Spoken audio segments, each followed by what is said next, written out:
Story time about how my holiday romance cheated on his girlfriend of 4 years with me. Just a little side note to say that I obviously had no idea that this boy was in a relationship and I was completely blindsided. So this takes place in 2024 when I went on my first girls' holiday to Zante. We were there from the end of July into the end of June into the start of July. Also, I have no idea if him or his girlfriend follow me on any of my socials, so I'm going to be keeping it respectful and I'm not going to be mentioning anybody's names. So I believe this took place on a Sunday, on the 30th of July, which was when Zante hosts a huge event called the White Party. Me and the girls had only been in Zante for 3 days at this point and we hadn't attended any events, so we were all really excited. We got dressed up and we headed to the event. I specifically remember that at about 9 o'clock, half of the girls decided that they wanted to head back to the hotel, so it ended up just being me and 2 of the other girls. Originally there was 7 of us and there ended up being 3 of us, so it made it a lot easier to get into the crowd and closer to the main stage. So that is exactly what we did. So me and these 2 girls are deep in the crowd, close to the front, and we're literally just dancing, minding our own business, and it was a really good time. Then out of the corner of my eye I see these 2 boys and they are looking over. Do you know when like someone's looking over as if to kind of initiate a conversation without saying anything? That's what they were doing. So I sort of smiled and they both came over and did the whole introducing themselves, "You're really pretty" introduction that literally every boy in Zante does. So one of the boys, we're going to call him A, took an interest to me, so we're just in the crowd dancing, having a good time and talking. Obviously at this point I'm not even thinking to ask, "Have you got a girlfriend?" He literally had his hands around my waist and was dancing with me and flirting with me, so I'm going to assume he's single. To be honest, I don't even think it was a thought in my head if he was in a relationship or not, because obviously a man in a relationship should not be dancing with another woman. So obviously I was having a good time and I remember the 2 girls that I was with were on picture and video duty, you know, capturing the moment for the memories. And I actually got a picture taken with him on my digital camera, which I will insert now, but obviously I'm gonna keep his face covered for his privacy reasons. So fast forward to the end of the event when everyone jumps in the pool and goes crazy. I ask A if he wants to go in the pool with me and he says yes, so that's what we do. And at the end of the White Party event they set off this absolutely massive firework display, and the second that we got into the pool the fireworks started going off and he picked me up and he kissed me, and I just remember like in that moment feeling like, I don't know, I was in a fucking film. In my head it was like a movie moment and I was obviously completely oblivious to the lying, cheating little rat that was kissing me. I actually remember going to this food place after the White Party was over and I made a little vlog on my digital camera of the night and I talk exactly about what happened. However, I'm unable to get the footage onto my phone. I don't know why. It's really annoying, but I basically say everything that I've just told you.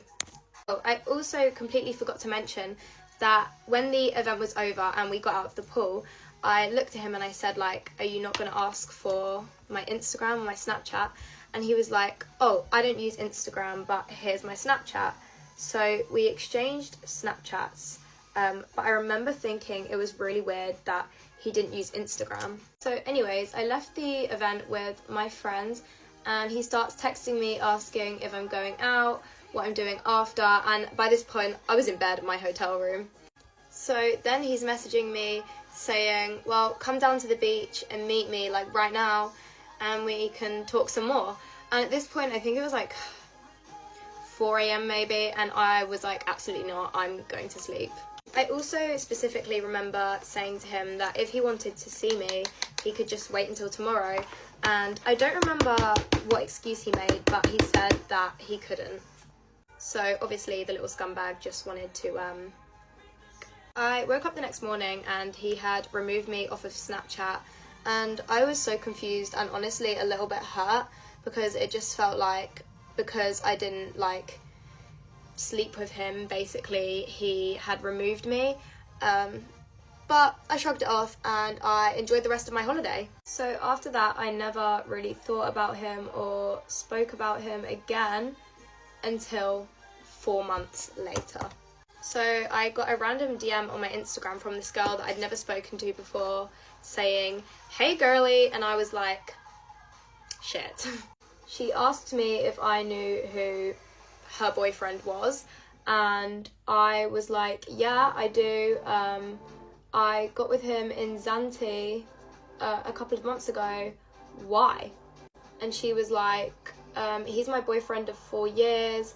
I've had several messages of girls over the past couple of weeks telling me that they'd slept with him, that they'd kissed him, and that he'd been cheating on me. And to say I was shell-shocked would be an understatement. I then click on her profile and I see a post that she made with him, and I think it was from like 2 or 3 years prior, so I knew that they'd been together for a long time. She told me that she'd had several messages of other girls, and the reason that she was able to find my Instagram was because she was going through his phone and found me in his recent searches on Instagram. Even though he doesn't have Instagram, I just remember receiving that message and the gut-wrenching feeling that came along with it. Like, I felt so bad. Like, obviously it wasn't my fault, but the guilt was just, ugh. So we messaged for a bit and she asked me what happened. So I told her the truth, I told her everything that happened, and I sent her pictures for proof that he was with me. And I remember her messaging me and saying that while she was texting me, he was asleep next to her and they were on holiday together, and she was gonna break up with him in the morning, and she was so heartbroken. And I was obviously like profusely apologising, advising her and just trying to make her feel better about the whole situation. The worst part about all of this is he's actually in a TikTok video. You know how people in Dante do like interviews with the microphones? He's in a video at the white party, I'm assuming earlier on in the day before I'd met him, doing an interview with a guy, and he gets set up with another girl in the crowd, and his girlfriend sent it to me on Instagram when we were talking about what had happened, and I was genuinely in freaking shock. The video is still up on TikTok, I'm pretty sure, so if you find it, nothing to do with me. So a few days go by and I don't speak with her before I realise that I have been blocked on Instagram and social media by her. But yeah, that pretty much concludes my story time. I have absolutely no idea if either of these people follow me on social media or see my videos, and I have no idea if they're still together. For her sake, I really hope they're not still together and that she don't do this, but I'm assuming she didn't, at least not when I told her, because she blocked me. So I'm not going to put any products on my lips just because I'm about to go scran. But yeah, that's the end of my video. If you don't have anything nice to say, please don't comment at all. And I wish that girl all the best. Peace. Hey guys, I'm going to tell a very important story. I think the whole world needs to hear the story, and I might be a little biased. It is my mother's story, but I think this is such a powerful one. She gave me the okay to tell this. She said, I think it's truly a testament to why my faith is the way that it is. This story takes place in Jackson, Mississippi, in a really safe, no crime community. This was in the 70s. My mom was 16, went to a very nice school, you know, from the outside had this like picture perfect family, you know, a little more than middle class, you know, pretty well off family. I'm trying to set the tone for you. My mom had high intuition, has always had high intuition. I think that's kind of where I get it from. I think it runs on the women's side of my family. But this is why it's important, even if maybe you're not closest to your parents, to listen to your parents sometimes, because this was very interesting. My mom was a cheerleader, and it was very common if the boys won the football game to go to 7-Eleven, you go hang out, whatever, that was the spot to go. And it was interesting because in particular for this night, Her mom had never said anything like this before. She looked at my mother and said, "Please do not go out tonight. I want you to come home. I don't want you going out tonight." So in retrospect, her mom had a feeling. My mom has always told me, you will be pre-warned before something bad happens. There's always a warning. That was her warning. You need to come home. So what did my mom do? She ignored the warning. And she ended up going to 7-Eleven with her friends, and all was good, right? Till it wasn't. She said, talking to me, she said, "I went into the bathroom with 2 other friends, and we are walking out. They are in front of me, and they never looked behind them. And all of a sudden," she said, "it happened in less than a blink of an eye. It happened so quickly." And my mom was always very skinny growing up. She weighed like nothing. She just had a really fast metabolism. And so it was so easy. She said a pickup truck rolled up and grabbed her and put her in the car. The friends didn't even look back. No one noticed. And she said, just like that, I was in a stranger's car.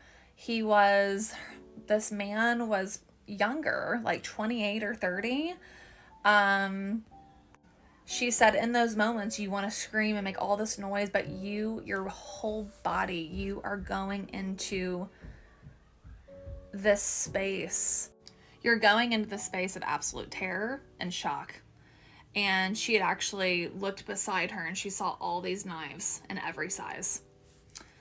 And she said they probably drove for what felt like an eternity. She said maybe an hour or 2 out into the middle of nowhere, into the woods. My mom, mind you, was a virgin. So tied her to a tree, put the headlights on her, and said, "You're gonna dance for me." Made her dance, took off all of her clothes. My mom didn't go into all the details because she didn't want me to know, but she said brutally beat me, brutal raping, probably everything you could imagine. And she said, so my mom had always had a relationship with God. Yes, she grew up in a Christian household. That's besides the point. My mom felt it since a young girl. She felt it in her bones. Had this, not a religion, but a relationship. There's a difference. There's a major difference. And so this only completely, this experience completely, it was full circle, complete full circle. So she's tied to a tree, the sun's coming up, and she's thinking, I'm gonna die, and I'm gonna die. He comes over to her and gets a knife and puts it to her privates and says, "I'm gonna go to the car, I gotta go grab something, and when I come back, I'm gonna cut you into a million pieces, one by one, slowly, so you can feel everything." He said, "I'm gonna bury you upon these woods, and no one's ever gonna find you. So when I come back, you're going to have your last say." My mom knew she had to think quick. She, in that moment, said, "God, I need your help. What do you want me to do?" And she said it was just this voice that she could hear, and it said, "You're going to say this, nothing less, nothing more. You're going to tell him this when he walks back." He gets back, she says, "I'm a child of God. You cannot touch me. You're gonna untie me from these ropes. You put me in your car and you're gonna drive me home right now." She didn't even know at the time that he had been stalking her 2 weeks prior. He already knew where she lived. My mom said it was a zombie. His eyes completely glazed over, was not blinking, completely untied her from the ropes, put her in the car, and got in the driver's seat and just started driving. Never broke his glance. Started driving. When he started to get close to her house is when the trance started to break. He revved up the car really, really fast, and she was completely naked. And he kicked her out of the car, and she said it was God told her in that moment, grab the football with your feet, because it has his fingerprints on it. And she grabbed the football as he kicked her out. And so she said they had him. Her dad was really good friends with the sheriff, and they had this guy within 30 to 40 minutes. Rightfully, her dad went to the police station and beat the shit out of this guy. Rightfully. This guy was from Florida. He had gotten out of prison for good behavior. He actually had 2 little girls of his own. And he said that he got in a car and drove to Mississippi and chose a school to park at and needed to find the next victim. And he said, it's her. He chose my mom, and he admitted to stalking her for 2 weeks at school, at her house, after school activities. My mom told me very young, she said, let me tell you something. She said, your gut will scream at you when something's wrong. My mom said, for those 2 weeks, I knew somebody was following me. I told my parents, I told my siblings, I told friends. Nobody believed me. Everyone said I was crazy. She goes, turns out I was right. Not only that, she said that her and her friends went into this bar, and her kidnapper had actually approached her prior to the kidnapping and said, can I buy you a drink? But she said this guy creeped her out so badly, she just wanted to get out of there immediately. Turns out it was the same guy. If you're ever in need, if you're ever in trouble, if you're ever in a situation, my mom always taught me, ask God for help. Say, I need help now. I need help. She said doing that absolutely saved my life that night. And that story is stuck with me. I'm 31. That story's always stuck with me. Intuition, the power of God, the power of prayer, the power of the willpower that you get when you're in these situations to live. Trust your own intuition. If you know something's wrong, trust that. There's a story time about how I told my child's boyfriend, that we are expecting a baby. So I told you guys yesterday I was crying. I was apologizing for 30 minutes to my mom, just bawling. And then I was like, wait, I had to tell my boyfriend. So I sat there and I thought, and I was like, okay, what's the fastest way I can talk to him? A phone call. He was sleeping. A phone call would be the fastest way to wake him up and talk to him so he can comfort me. I called this man like I was some fucking stalker ex, calling his phone 30 times. This man also works almost every single day, and he just had a surgery, so I wasn't mad at him. So on the 30th call, he finally picks up I'm some stalker ex, and he's like, what do you want? And I'm like, ooh, okay. And I'm just bawling. I'm just crying to him and apologizing, I'm so sorry, I didn't mean for this to happen, please forgive me, I'm sorry. And obviously he switches up his pace really fast. He's like, what's wrong? What happened? What's wrong? It obviously takes 2 to make a child. I'm not saying it doesn't, but how I felt in that moment was that I needed to apologize, okay? So I tell him I'm pregnant, surprise. And he's like, no, you're not. I'm looking at the test, I'm pretty sure I am, I think I am. So we talked on the phone for 20 minutes, if that, and then I was like, I'm coming over, we're taking more tests, we are making sure. So I go over to his house. He obviously hugs me. He tells me whatever it is, we'll be fine, we'll figure it out. I took 4 or 5 tests. I was like, what if it was a fluke? What if it was a false positive? They're rare. So am I. So we start, drop in, dip in, all that stuff, right? And we didn't even need to walk out of the bathroom, and they were positive. So I'm crying for a solid hour to this man, telling him how I'm scared, I'm nervous, and he took it like a champ. He took that shit like a champ. I will not lie, I was really upset because I was scared. So finally we come to the realization we're having a baby. I think he came to that a little faster than I did. I was in denial, but we realized we're having a baby. It's exciting. And then we told our close friends and family. Our family knew too. And I didn't believe it till we went to our first ultrasound appointment, which I was 10 weeks at. And we both just cried. And then we went and got lunch after. And now we're good. We're having a baby. We're happy. Moral of the story is I was screaming. I was crying. I was acting like a baby. And he took it like a champ. And there's no reaction video. Thank the Lord. But that's how it went. So I'm only making this video because of the interaction I just had, and I feel like it's about to hit. He's going to post the video, so I'm pretty sure he gonna post it. So just about to give y'all a little story time on what happened. So anyways, I'm at the store, minding my business, walk in.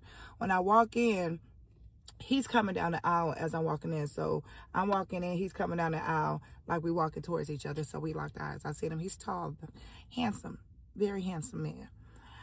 So I proceed to go to the left, and I think he kept straight. I thought he was walking out of the store. The store's not that big. So I go to their freezer, look in the freezer part because they don't have my juice. And then I come back down the candy aisle because big bag, I want some candy. As I'm coming down the candy aisle, I hear, excuse me, and deep voice. And I turn around and look up because he was not only deep voice, tall, he was tall and handsome.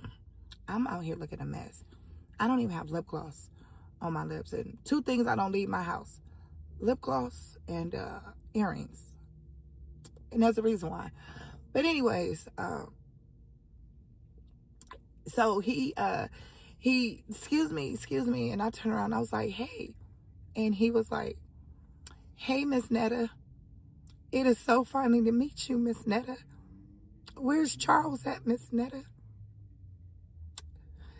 And I just stood there, and my sister and them, they have these glasses, so I seen the light blinking. So I'm like, okay, he's recording. So I just stood there, y'all, because I'm like, what the fuck? Now, my page is getting a little bigger, right? So I've had men recently, you know, Miss Netta. And I usually just block them. If y'all don't know who Miss Netta is, go check her out. So I just stood there, y'all, and I just put my head down, and I stood there for like 5 seconds. And he was like, Miss Netta, you don't got nothing to say. I'm a fan. I didn't even say anything, y'all. I just turned around and walked away. I didn't even get my items, y'all. I left the basket. I just walked away. Listen, I know I'm not everybody's cup of tea. And I know I'm ugly to a lot of people. I know that. You know what I'm saying? Growing up, I was never the pretty girl. You know what I'm saying? I was always around pretty girls, but I was never the pretty girl, the beautiful girl.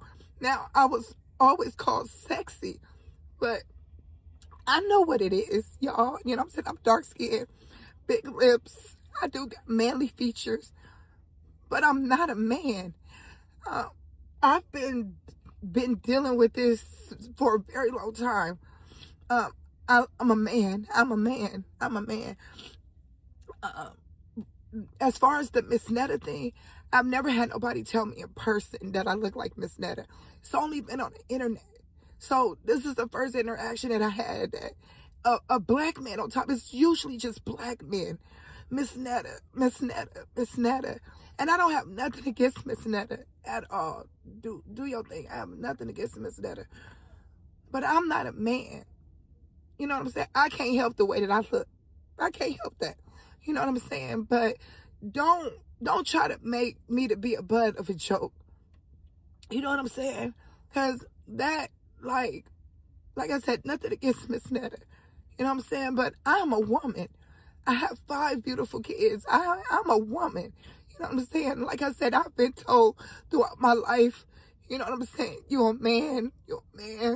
And that is what even sucks, is that now men are women and 80% of them are prettier than me. You know what I'm saying? And I'm a real woman and I'm still being looked at as a man. And it's just hurtful. You know, like I said, I know I'm not everybody's cup of tea. You know what I'm saying? But y'all stop doing that, because that's so fucked up. And I already been in my feelings already today. And for that fine black man to walk up to me and be like, Miss Netta. You know, that's just hurtful.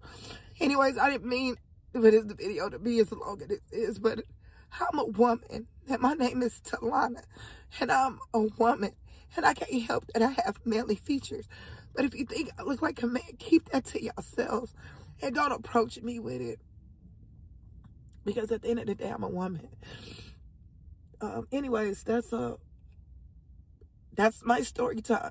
I'm a woman, motherfuckers. I'm a woman.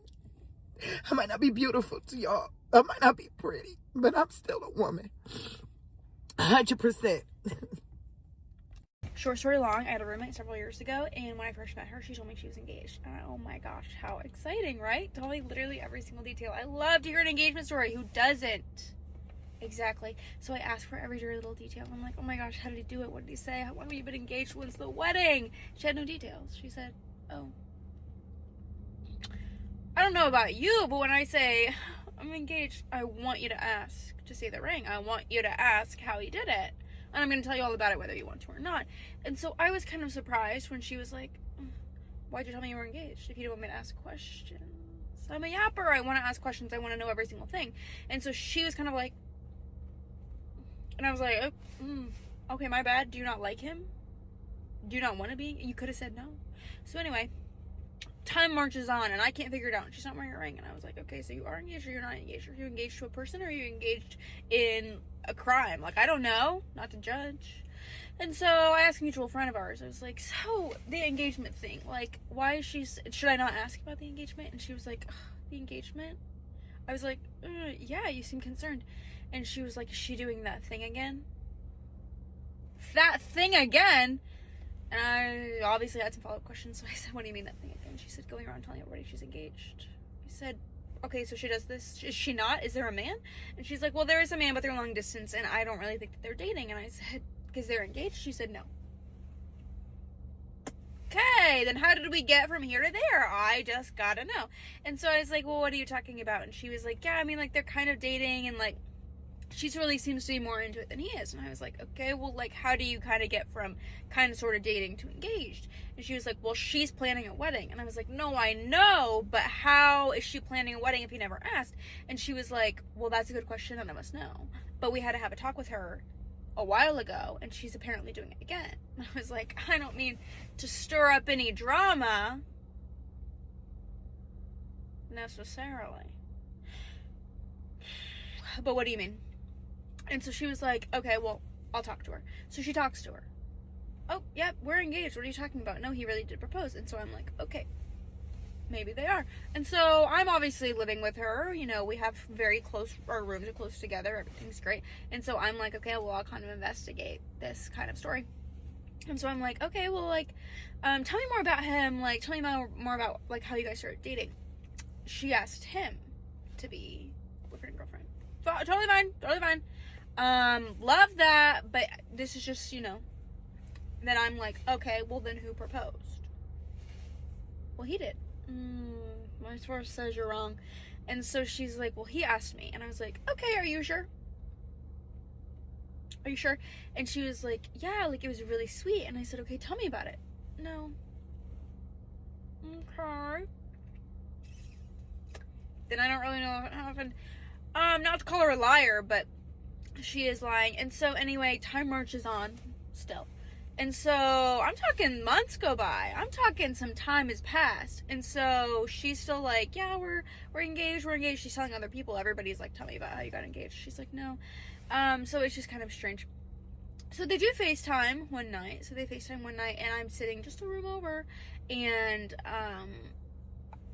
I'm eavesdropping, obviously. I'm trying not to, but it was a very small space. I wasn't trying not to, you know. And so I hear them have this conversation, and, you know, they're just chatting for a while, and then she starts talking about their wedding. And he says, what wedding? I'm listening. And so she's like, what do you mean, our wedding? And he said, please stop doing this. I never proposed to you. I'm on high alert. I'm listening at the door. And so he's like, I never proposed to you. If I wanted to marry you, I would have asked you. You'd have a ring on your finger. Okay. I'm thinking, okay, well, this is getting through to her. And he's like, so you need to stop telling people that we're engaged. And so she's crying. And now I feel really bad because I'm like, well, this is terrible. This is awful. She's so upset. Who wouldn't be? You know, you think you're engaged and then you're not. Well, you know, most people know when they're not or when they are. And so she's upset, she's crying. I'm full blown, okay, I'm your roommate now, I'm gonna comfort you when you come in here. A few minutes go by, they get off the call. She comes in. She's obviously been crying. Aside from the fact that I just heard her, you could tell. So I'm like, oh my gosh, is everything okay? Is something wrong? She goes, no, nothing's wrong. And I was like, okay, she doesn't want to tell me. That's totally okay. So she sits down and she starts showing me some portfolios, or, I don't really know what they're called, portfolios maybe, of photographers. And I was like, oh, that's a great photographer, that's a great photographer. What are we looking for? She was like, for the wedding. For whose wedding? And so I said, oh, for your wedding? And she was like, yeah, I really need to get to planning. It's coming soon. Am I being pranked? Am I being punked?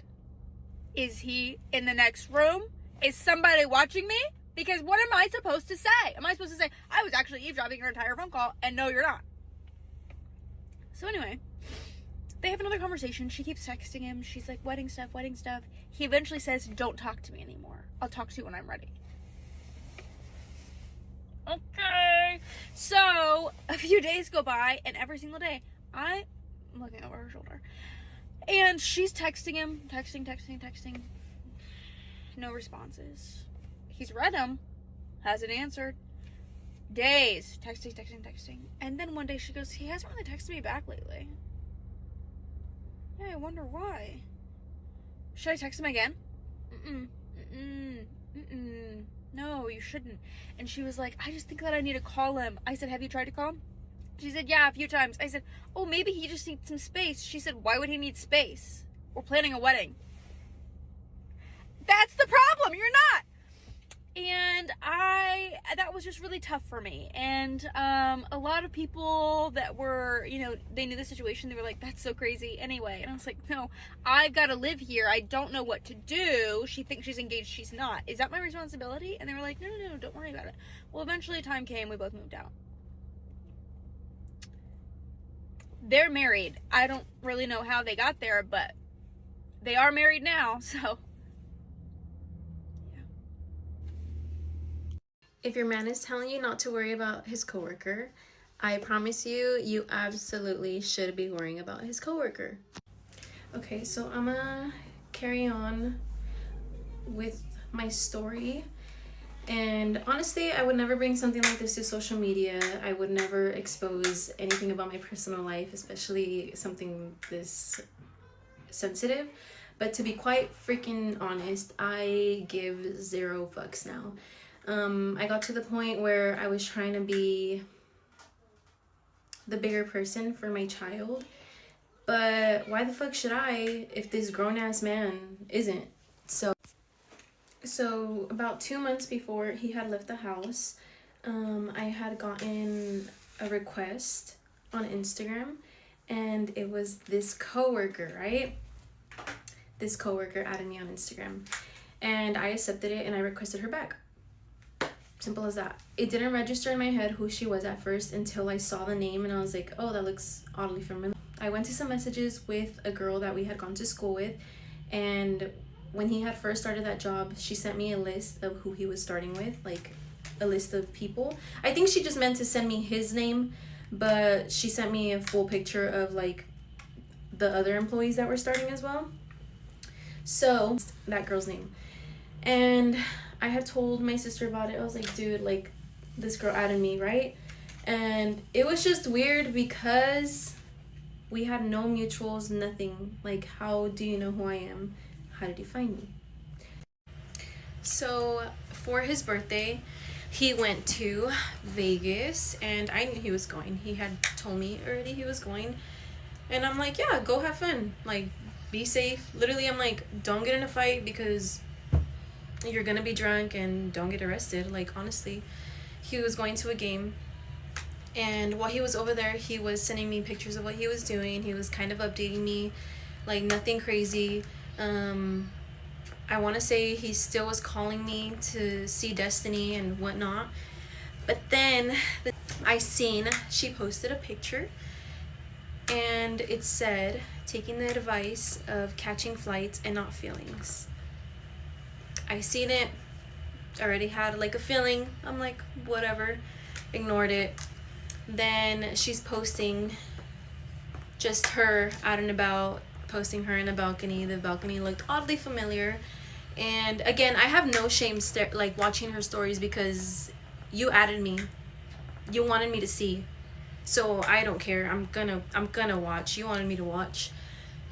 So I'm watching, and then the next picture, it is a picture of a mirror, and it's like the mirror I have in here, it's like arched and stuff. And in the corner of the mirror, it's Adam's best friend. It is Adam's best friend. So I screenshot it and I send it to him. I call him and I tell him, like, dude, who are you with? He's like, no one, just me and my friend. And I was like, and who else? So after I sent him the picture of his best friend in the mirror, he was still denying it. Literally swearing on Destiny's life that it is not him with her, and that it can just be a coincidence, and that it's someone that looks like his best friend. Because apparently the whole trip they were going up to his best friend and asking him if he was so and so. Bullshit. And so he continues to swear. He tells me he's not entertaining my drama because I'm trying to ruin his trip, and I'm always trying to kill his vibe when he's just trying to enjoy his birthday with his best friend. Like, no, and it's not even that I'm mad that he has a new girlfriend. It's the fact that you can't own up as a man, that you did leave your house for another female, and not even that, you can't own up that it was you with her, and you're swearing on your child's life. Like, I'm sorry, but who in their right mind swears on their kid, especially when they're fucking lying? Like, I'm sorry, I don't personally know anyone that would put anything on their child's life. Like, that's fucked up, and low-key you're disgusting for that. So he's swearing up and down that it's not him. Stops answering me, literally nothing, and then continues to enjoy his time out there. And she posts she's at a bar, and they're together. Obviously they're together. So then it's time for him to leave, and I'm just like, dude, they're literally on the same flight together. Like, I know for a fact this man's most likely going to drive this girl home. Like, you're insane. So he gets back, whatever. I want to say a day or two passes by, and he still doesn't come to see my kid. And then when he does come to see her, he's not trying to give me face, very short, like not trying to look at me whatsoever. But of course, because if he were to look at me, you could just tell straight up guilt in his face, or that he's fucking lying. And so again, I asked him, like, were you with her in Vegas? He's telling me no. And then he goes, I even asked my coworkers who else was over there, and he said that a whole bunch of other correction officers were over there at the same time I was. So no, we weren't together. It's just a coincidence. His excuse for leaving is basically that we were unhappy, and that we weren't getting along, and that we were fighting. But it's kind of sad that he's even saying that, because we have been together for nearly 10 years, knowing him going to be 11 years. And we did get together very young, and we're new parents. We have a 2.5-year-old. I'm sorry, but that is pretty new. So I found out I was pregnant with her 4 or 5 months after my oldest brother passed away. So I was already kind of going through it, emotionally and mentally. Like, I didn't want to have her because I could not take care of myself physically, and let alone a child. Like, I just felt like I couldn't carry a child, and it wasn't going to be healthy. 3 months after I had her, he had to leave for training. So I was going through it, postpartum, and then grieving, because I felt like I had to suppress my grief so that it wouldn't affect my pregnancy, because they say anything you feel your child feels. So I felt like I was truly suppressing everything during my pregnancy, like grief wise. And after he left, I was really going through it. Like, there was just a lot going on, and I had this kid with him, so I wanted his help. Like, I wanted his help. I've seen how he is with his nieces and nephews, and he's just like so great. So I was just expecting like the same. And don't get me wrong, I'm not saying he was terrible, because I'm not bashing him as a father. But we were going through it, navigating through a new career, trying to figure out who we are individually again and as like a couple, because having a kid is hard. So him saying he left because we were unhappy is just kind of fucking sad, because in any marriage people fall in and out of love, and I feel like we were trying to communicate through it, but we were listening to each other but not like grasping it. And I honestly felt like we could have used some sort of like therapy or something, and he just wasn't willing to do that. So I think he resorted to trying to find those butterflies and a female that makes him feel all giddy again. But nothing is permanent. He's going to feel giddy with her, he's going to feel the butterflies with her, but at the end of the day they are going to get to a point where the honeymoon phase is over, and then it's real work again. And I feel only then will he realize that he lost his family. But basically, when I sent him the video of him and her, he didn't answer me. I was blowing him up because, yes, I'm upset. I was still under the impression that we were going to try to make things work, because you were still spending time here. You were still messing with me. You were still coming over here for my birthday. You were like spending the night, having me go over to your family's house and hang out. So in that message that I sent him, and I also messaged her, because not in no hateful way, nothing like that. I wasn't going at her, no, like nothing crazy. I just really was expecting her as a woman to at least have the balls to be like, you know what, girl, like, yes, we've been together for this amount of time. But no, he answered for her. He said not to message her, not to, let me actually read it so I can clearly say it. He basically said, anything you have to say, you can say it to me. She's not going to reply to you. She's not going to explain nothing to you. And if he gave me the impression that we were going to try making it work, it's 1,000% his fault, that he never meant to leave that door open for us. You're 19? Yes. You look older. That's not a compliment. I'm telling you, you look troubled. I'm gonna trauma dump for a minute, so if you're easily triggered, you might want to scroll past this. So a couple years ago, I was going through a divorce. I had just started my cleaning business back up, and I was low on money, had nowhere to go, and I needed somewhere to stay. So I had this older client that lived across the road from us that I was cleaning for every couple of weeks and helping her out. And her neighbor, who had her power of attorney, which was kind of weird, was the one that hired me. And so I went to these ladies and I asked them, I was like, hey, you know, this lady, we'll call her Mandy. I was like, Mandy needs a roommate. You know, she really needs somebody to live with her and check up on her and make sure she's okay. You know, like, would it maybe work out for me to live over here, and we'll do a work trade for the cleaning and I'll pay some in rent and all this stuff. Well, it all worked out great, splendid. So I move in. It takes me a couple of weeks to get my stuff moved in, and I get the kids used to going back and forth like, hey, this is, you know, mommy's new house, and this is Miss Mandy, and, you know, mommy's going to help Miss Mandy and all this stuff, and it all worked out. Well, about a week after I had gotten moved in, and Mandy had some health issues, you know, but I mean, she wasn't like on death's door or anything, but she just needed some help. And it was about a week after I had gotten everything moved in. It was like 1:30 in the morning. I was 3 deep in the suds, okay, so I was still drinking at the time. I've been sober almost 3 years, but I was still drinking at the time. And I was on the phone with my friend, and I was like, you know what? Let me go make sure that Mandy took her midnight meds, because sometimes she would forget, and like she really needed her medication. So I was like, let me go check on her. So I'm still on the phone, and I have my wired headphones in because that's how I talk on the phone. And I walk back there and I go in her room, and she's like hanging half off the bed. And I'm like, oh my gosh, Mandy, are you okay? Nothing. And I'm like, oh my gosh. So I'm on the phone with my friend, and I'm like, what do I do? And she's like, make sure she's okay, you know. And I touch her and she's cold. So I'm like freaked out because, oh my gosh, what's happening right now? And I tell my friend, I'm like, look, like I don't think she's breathing. I think she's like dead. And my friend's like, you need to call 911. So I'm like, okay. So I hang up and I call 911. Still got my headphones in, which ended up being a good thing.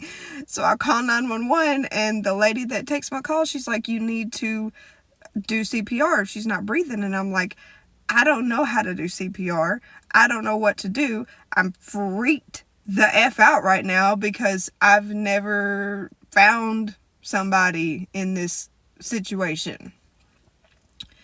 So she's like, you've got to do CPR. You're like her only chance to survive. And so, like, no pressure or anything.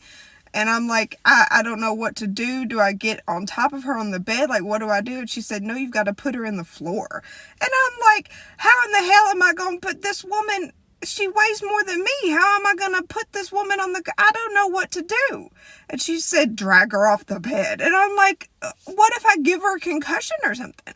And she's like, you've got to get her on the floor. You can deal with a mild concussion later. But right now, her life is at stake. And I'm like...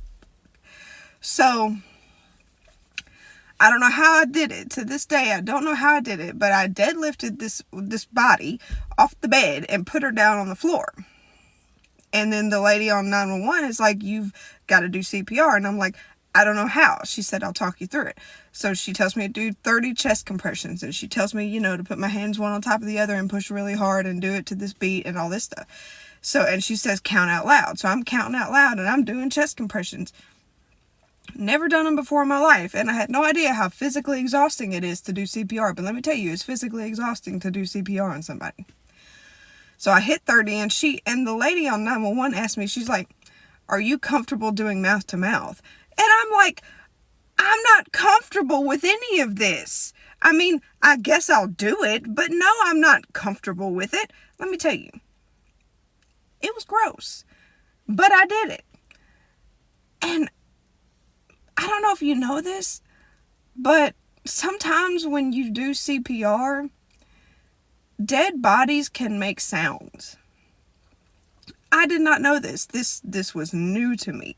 So I heard this groaning exhale come from Mandy.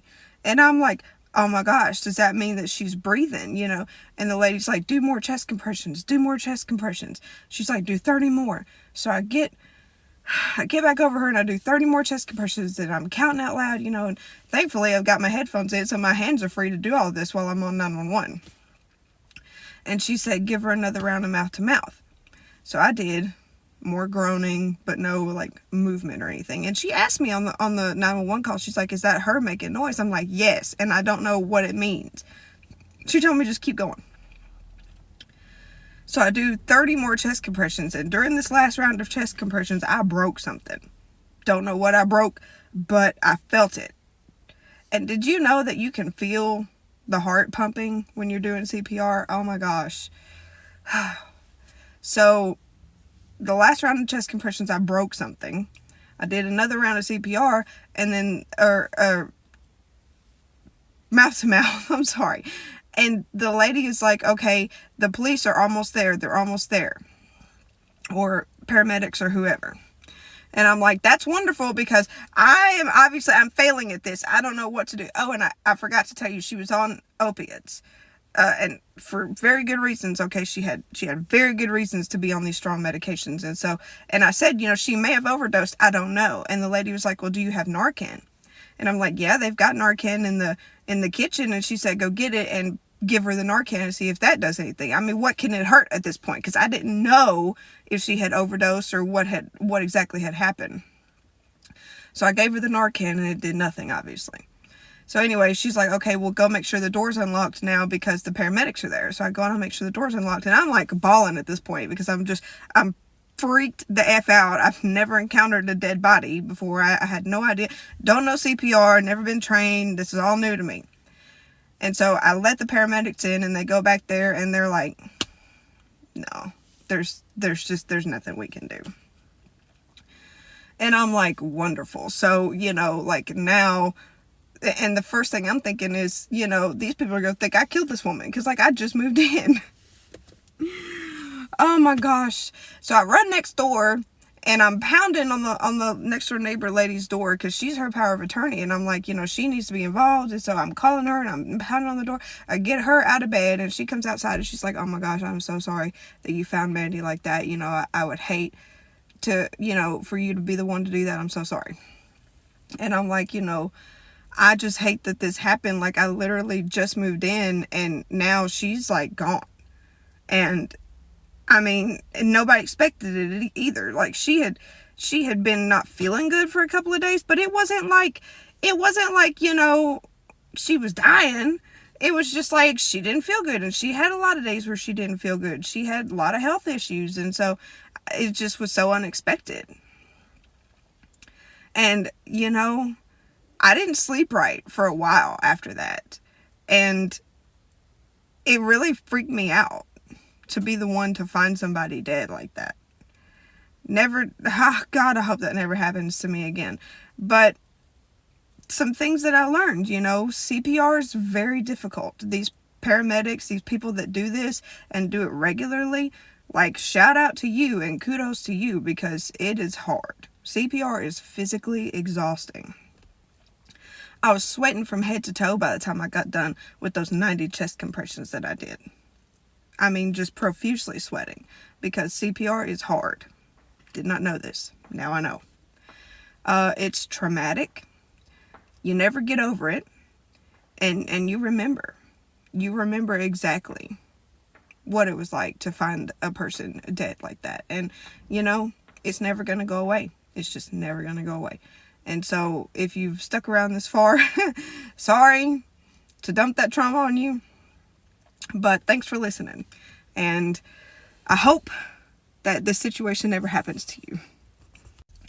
Oh, and a quick side note, this was a tiny town in the middle of nowhere, Tennessee, and let me just tell you, I guess they heard my 911 call because they sent everybody. I mean, there was the sheriff's department, the police department, there was rescue squad, there was the fire department, paramedics, 2 ambulances. I got no idea, but look, this little tiny town, I guess they heard me on that 911 call and everybody was like, we gotta go see what's going on with this because everybody showed up and it was a dead-end road and there was lights all down the dead-end road. And I mean, neighbors were coming out. I was like, oh my gosh, I do not want to be in the middle of all of this, but here we are. I'll give you 3 reasons. 1, she's a female. 2, she's not a boy. And 3, and most importantly, she's a girl! So after 19 years of being a hairdresser, I never thought that I would get a nasty review like the one someone has left for me. And I'm going to tell you guys what happened. So I had a new client reach out to me via text message, and she basically said, hey, I'm looking for a blonde specialist. Will you help me out? I said, sure, no problem. I got her scheduled, and she came in for her appointment, and when she walked through the door, there were no red flags at all. She sat down in my chair. She was very nice, and she looks over at me and says, thanks so much for taking me. I had reached out to a couple other hairdressers and they said absolutely not, that they can't take me on. I said, oh, okay, yeah, of course. I was really excited to do her. So she has her hair in a messy bun. She takes down her hair and the first thing I notice is it has a really heavy waxy feel to it. And she said that she just had not washed her hair and that's why it felt like that. So I said, okay, no problem. Her texture was very coarse, very dry, very compromised. It felt like it had been recently put through the ringer. So I asked her all of her hair history, and she said she had not gotten it done for a while. The last time she got her hair colored was a few months ago at a salon, and since then she hasn't done anything to it. I start combing out her hair, and as I'm combing through it, it is breaking. And I kind of mentioned to her, and she said, oh, it's just, I hadn't washed and it's tangly. And I'm like, okay. So we talk about what she wants. Now, the color that she walked in with was a medium red copper, and her goal was to be a very light blonde, okay? Platinum, to be exact. I explained to her that that was not going to happen overnight for many reasons. The main reason was the condition of her hair when she came in. So we decided that the best thing to do would be a heavy highlight and try to get her as light as we could while we maintain the integrity of her hair. I explained to her that that was the most important thing on my agenda, was making sure that the hair she had stayed on her head. And she agreed that that's what she wanted as well. So she said that she wanted lowlights as well, and I explained to her that if her end goal was to be overall very, very blonde, that us putting in lowlights would kind of backtrack our goal. So I suggested that we don't do the lowlights and we kind of get her to a strawberry blonde would be the first step. And as we move on, she'd get lighter and lighter through the multiple processes of doing her hair. She seemed very happy with that answer. And everything else I had explained to her, she seemed like, yeah, she understood. She said she understood, and she was very clear on saying, I understand that this is a process. So we did a heavy highlight. I used all the bond builders. The bleach I use has a bond builder in it. I used K18. So we did everything to make sure that her hair would be even healthier after her blonding appointment. So we decide on the full highlight. I do the full highlight on her. I'm checking her constantly, making sure that her hair's staying intact. Everything's looking good. She's lightening fairly well. I would say she's doing pretty well as far as that goes. So I felt good. Everything was going really, really good. And we talked about what was going to happen. So she knew she was going to come in as a medium red copper, and she was going to leave still copper, but more pushing towards strawberry blonde. But she was 100% not going to be leaving a blonde.